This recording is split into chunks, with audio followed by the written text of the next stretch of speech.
Bismillahirrahmanirrahim. Salah satu di antara cinta Rasulullah kepada kita yang gak bisa digantikan oleh siapapun, termasuk oleh orang tua kita. Ayah ibu kita gak bisa mencintai kita seperti cinta Rasulullah. Pasangan kita yang katanya sehidup semati gak bisa mencintai kita seperti cintanya Rasulullah. Gimana cintanya Rasulullah? Nanti di padang mahsyar Allah Subhanahu wa taala berfirman, "Yauma yafirrul mar'u min akhihi wa ummihi wa abihi wa sahibatihi wa banihi likulli imri'in minhum yawma idzin sya'nun yughni." Hari ketika seorang ayah lari dari anaknya, seorang suami lari dari istrinya, istri lari dari suaminya, anak lari dari orang tuanya, pasangan lari dari pasangannya, sahabat lari dari sahabatnya. Likulli imri'in yawma idzin, pada hari itu semua orang sya'nun yughni, sibuk ngurus diri sendiri, kecuali satu orang. Semua orang, Nabi Adam, Nabi Nuh, Nabi semua anbiya dan semua manusia pada hari itu yawma idzin sya'nun yughni. Likulli imri'in minhum yawma idzin sya'nun yughni. Semuanya sibuk dengan diri sendiri. Udah lupa tuh, kita dikuburin satu liang lahat dengan pasangan sejati kita, tapi pas kita bangkit kita nggak akan lihat ke sebelah kanan kiri kita. Dia juga nggak usah kegeeran, dia juga akan melihat kita kok. Saya nggak akan lihat dia, tapi dia pasti ngelihat saya nih. Nggak usah GR. Di hari akhirat itu nggak perlu GR, karena dia juga nggak bakalan lihat, nggak akan ingat mau kita tuh. Kita misalnya kita manggil dia panggilan kesayangan kita, Beb, say gitu ya, say, gini panggil dia pergi aja tuh. Kenapa nih orang pergi? Jangan-jangan dia udah lupa ingatannya, belum balik soalnya udah kelamaan tidur di dalam kubur gitu misalnya. Nah, likulli imri'in yawma idzin sya'nun yughni, nggak peduli, dia ngelihat kita. Dia tahu ini suami saya nih, dia tahu ini anak saya nih, dia tahu ini orang tua saya, dia tahu bahwa dia adalah kekasih kita adalah kekasihnya, dia tahu. Tetapi saking takutnya dia terhadap dirinya dan saking dia mementingkan dirinya, pada hari itu dia nggak peduli dengan kita. Bahkan na'udzubillah, kalau kekasihnya di sebelah diseret oleh malaikat, dia nggak akan nolong kita dia mah. Dia yang penting selamat, saya udah selamat. Kekasihnya ya terserah. Nanti kalau dia udah beres, baru nanti dia, itu juga gak semua orang bisa seperti itu. Tapi Rasulullah satu-satunya orang yang pada hari itu yang sangat sibuk, mondar-mandir, sibuknya luar biasa, cuma satu orang, Muhammad SAW. Itu sibuk banget. Gimana sibuknya Rasulullah? Ketika lagi di padang mahsyar, Rasulullah langsung mencari mana umatku. Dia cari, siapa kamu? Umat Muhammad. Sini. Siapa kamu? Umat Muhammad. Kumpulin semuanya umatnya. Kemudian Nabi sujud kepada Allah dengan sujud yang sangat lama. Sampai Allah mengatakan, ya Muhammad, bangkitlah dari sujudmu. Sal tu'tah, minta akan saya beri. Bangkit dari sujudmu. Ya Allah, saya tidak akan bangkit dari sujud saya sebelum saya mendapatkan apa yang engkau janjikan. Wahai Muhammad, minta. Ya Allah, berikan saya kesempatan untuk memberi minum kepada umat-umat saya. Mereka kehausan, ya Allah. Kasihan mereka di bawah terik matahari. Akhirnya Allah mengatakan, ya Muhammad, ini telaga Al-Kautsar, beri minum kepada umatmu. Panggil, wahai umatku. Sampai Rasulullah ditanya oleh Fatimah, ya ayah, nanti di padang mahsyar, kalau saya pengen ketemu ayah, ketemu di mana? Wahai Fatimah, sesungguhnya aku ada di telaga Kautsar dan memberi minum kepada setiap umatku. Datanglah ke telaga Kautsar. Rasulullah padahal dijamin masuk surga, surganya Firdaus. Ngapain tuh capek-capek ngurus kita, pergi aja ke surga Firdaus menikmati hidup. Tapi beliau gak rela, ditampakkan ke hadapan beliau, ini Firdaus, ini surgamu wahai Muhammad. Nabi Muhammad gak akan tersenyum sedikit pun. Beliau nanya, umatku di mana ya Allah? Ini Firdaus, umatku di mana ya Allah? Mereka di padang mahsyar, langsung balik lagi keluar dari surga coba. Keluar dari surga cari, terus memberikan minum satu persatu. Bahagia banget, ketemu umatnya tuh kayak ketemu kekasih lama, kasih minum. Kasih minum. Setelah minum satu teguk, kita gak akan haus lagi selama-lamanya.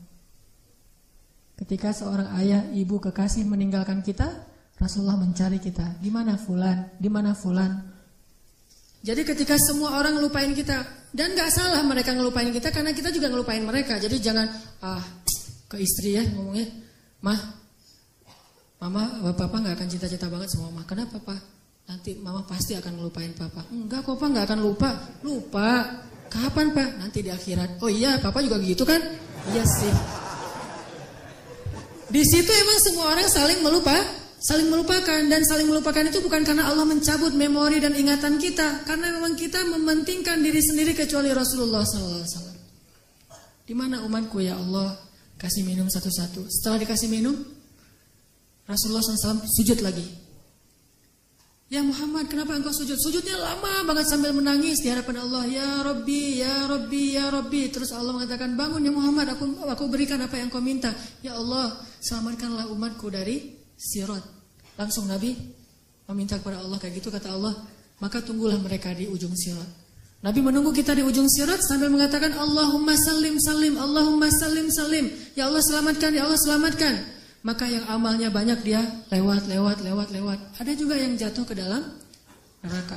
Rasulullah ketika tahu umatnya masih banyak yang di dalam neraka, langsung sujud lagi di hadapan Allah. Sujud yang sangat lama. Allah mengatakan, ya Muhammad, bangkitlah dari sujudmu, apa yang kau inginkan? Ya Allah, selamatkanlah seseorang dari api neraka yang di dalam hatinya ada iman walaupun sekecil biji kurma. Akhirnya kata Allah, selamatkan mereka yang ada iman sekecil biji kurma di dalam neraka. Nabi langsung pergi ke pintu neraka, mencari umatnya. Wahai malaikat, cari umat saya yang ada iman sekecil biji kurma dan selamatkan mereka. Dikeluarin. Ketika ketemu dengan Rasulullah, mereka dalam keadaan habis disiksa luar biasa. Wajah mereka, tubuh mereka rusak parah. Rasulullah melihat mereka dengan air mata kasihan, memeluk mereka, dipersilakan masuk ke surga. Setelah selesai, udah gak ada lagi, malaikat udah gak ada lagi. Balik lagi ke hadapan arasy Allah. Di bawah arasy Allah, Nabi sujud lagi yang lama. Dalam sujud lama itu kemudian Nabi menangis. Allah berkata, ya Muhammad, kenapa menangis? Ya Allah, selamatkanlah umat saya dari api neraka yang mereka di dalam hatinya ada iman sekecil biji jagung. Sekecil jagung. Kata Allah, aku izinkan. Akhirnya Nabi Muhammad lari lagi ke neraka. Wahai malaikat, keluarkan yang ada iman sekecil jagung. Keluar lagi sekian ribu, sekian juta umat Nabi Muhammad. Udah selesai semua, udah gak ada sisa. Balik lagi di bawah arasy Allah. Sujud lagi yang lama, nangis lagi sepanjang waktu yang cukup lama. Sampai Allah bertanya, ya Muhammad, bangkit. Apa yang kau inginkan ya Allah? Keluarkanlah umatku yang di dalam neraka, yang di dalam hatinya ada iman sekecil biji sawi, zarrah. Kata Allah, aku izinkan. Lari lagi ke neraka, selamatin lagi. Balik lagi, sujud lagi, ya Allah. Kata Allah, ya Muhammad, apa lagi ya Muhammad? Bukankah aku sudah menyelamatkan banyak dari umatmu? Ya Allah, demi kasih sayang yang engkau miliki, selamatkanlah umatku yang mereka tidak punya amal kecuali hanya mengatakan la ilaha illallah. Kata Allah, aku izinkan. Nabi Muhammad kemudian lari ke neraka, menyelamatkan kita dengan seizin Allah. Makanya Nabi mengatakan, katakan la ilaha illallah, baru aku bisa menyelamatkan kalian. Ketika pamannya mau meninggal, apa kata Nabi? Wahai paman, ucapkan kunci surga la ilaha illallah, biar aku bisa nyelamatin paman. Walaupun gak ada amal sama sekali, tapi pamannya dengan takdir Allah tidak mengucapkan. Sibuk Rasulullah sepanjang padang mahsyar yang panas, kemudian di sirat, kemudian di depan pintu neraka, terus sibuk untuk memikirkan ummati. Ya Rabbi, kaifa ummati? Gimana umatku ya Allah?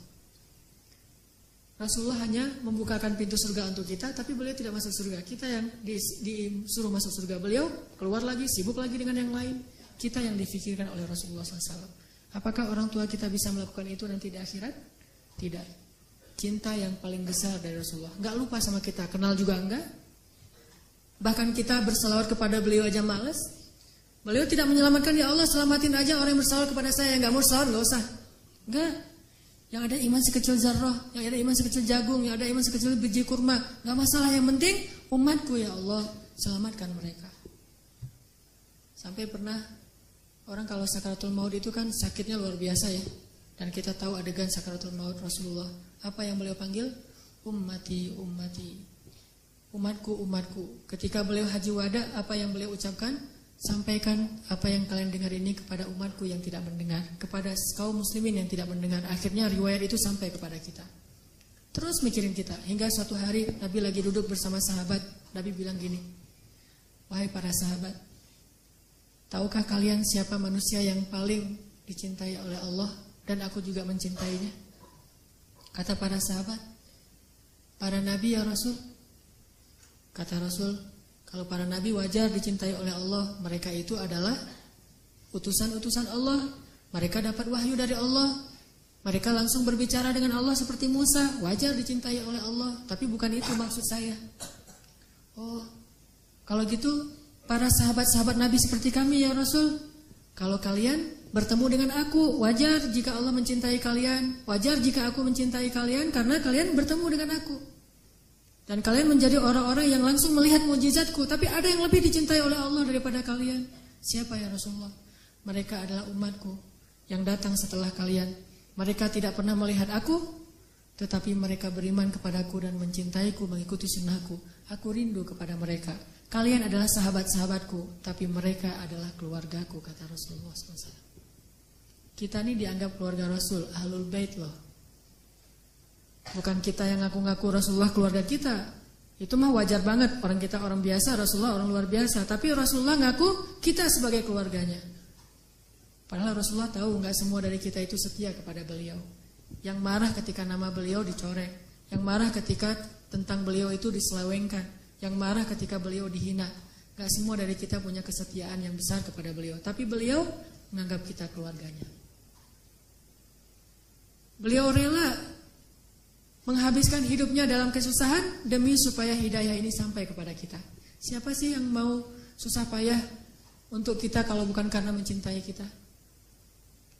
Siang malam hartanya habis, dihina, dicela, diusir dari kampung halamannya. Apa yang beliau harapkan? Supaya hidayah ini sampai kepada seluruh manusia. Itu yang paling beliau harapkan. Sampai pernah Rasulullah lagi duduk lewat seorang orang Bani Israel lagi menggotong jenazah gitu. Rasulullah nangis. Lalu para sahabat bertanya, ya Rasulullah, kenapa engkau menangis? Kan yang meninggal itu bukan Muslim tapi Bani Israel. Kata Rasulullah, saya menangis karena saya belum sempat mendakwahi dia sehingga dia mati dalam keadaan kufur. Saking cintanya Rasulullah kepada umatnya.